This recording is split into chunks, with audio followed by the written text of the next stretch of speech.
I have two big issues. I want to put them to you.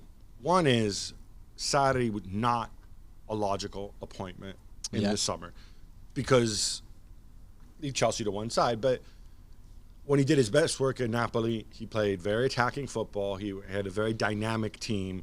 You're not going to have a dynamic team if you have Cristiano Ronaldo up front. I mean, it's not a knock on him, but the dude is the age that he is, right? Yeah. So it seemed like such a weird, radical shift. That makes no sense, does it? No, didn't. And we were surprised at this when it happened. If you remember, it was really like it did. You know, it's like getting Sean Dyche to replace Pep Guardiola at Manchester City. Exactly. I'm not talking quality-wise, but just style-wise. Or to get Pep, Mourinho to replace Pep at Manchester City. Or to get Pep in Burnley. Okay, he can't make those players play the way it's he wants. It's going to take time. Yeah, exactly. Yeah, Pep at Burnley, but then imagine that Burnley have mortgaged their future on a superstar who's in his mid-30s. Yeah. And on the first day you say, oh, well, it's going to be Ronaldo and 10 other guys. We all have to play around him. But the other thing, which I really have an issue with, is the squad construction. Because I know they've been they've been in a tough spot accounting-wise and stuff. This strategy with the free transfers, this makes you think you're being clever. You're not, because you're bringing in people who make enormous amounts of money. Yeah. I mean, leaving aside the quality of the players, and I think there's a lot to be said about what Ramsey and Rabiot have offered. Sure. But you're paying an enormous commission. You're screwing up your wage structure. And what was the upshot? In the summer, Paulo Dybala has been Juve's best player this season, right? Yeah. This is the guy that in the summer they were desperately trying to sell to Spurs, to Manchester United, and whatever. I mean, they went into the summer saying, well, we have to sell Dybala to make this work. And eventually Mandzukic left.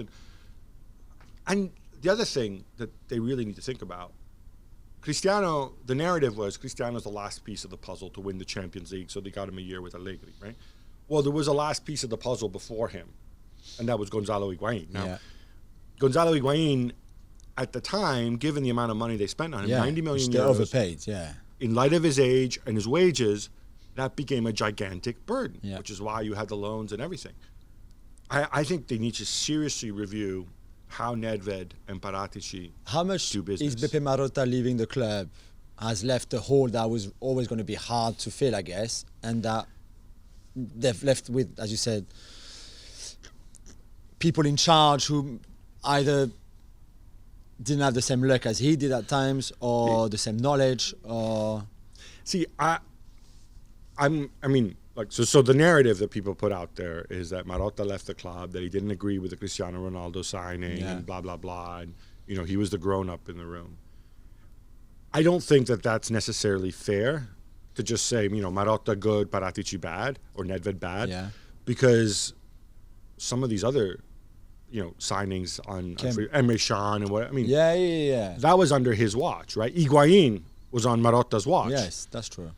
So...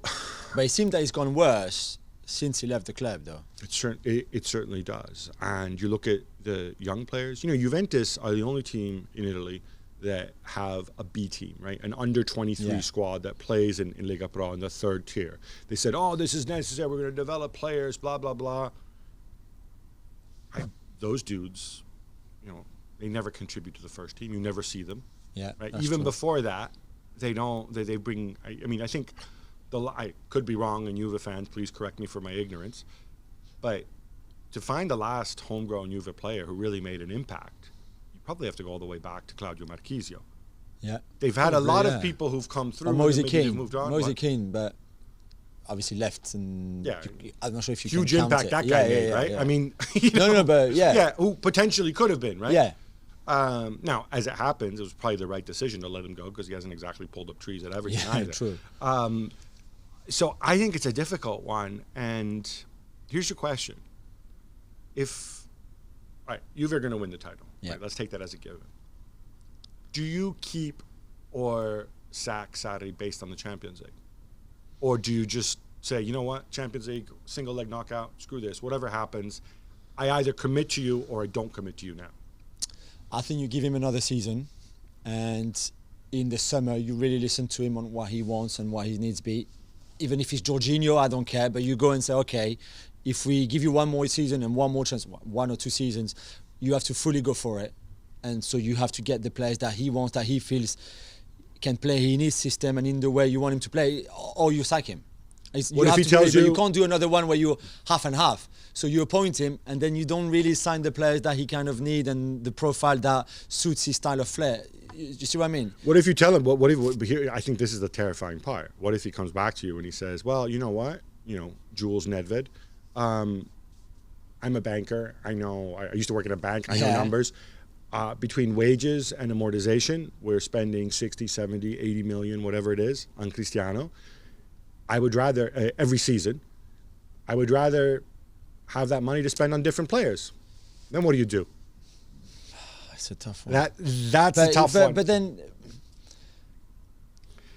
But you have to let Cristiano go then. They should be aware, because he's not a Sarri type of player. So it's either you keep him and you get someone who get the best out of Cristiano and whose management and style suits Cristiano a bit more, but you have to choose between one or the other. Tell you what, this story is going to run all summer. Juventus fans, as you know, are obsessed with Pep Guardiola. Keep an eye on that. Obviously, true. Pep's contract expires 2021. We don't know if he's going to extend the Champions League ban, the rescinding of the Champions League ban may mean that he stays. But that is definitely something to keep an eye on.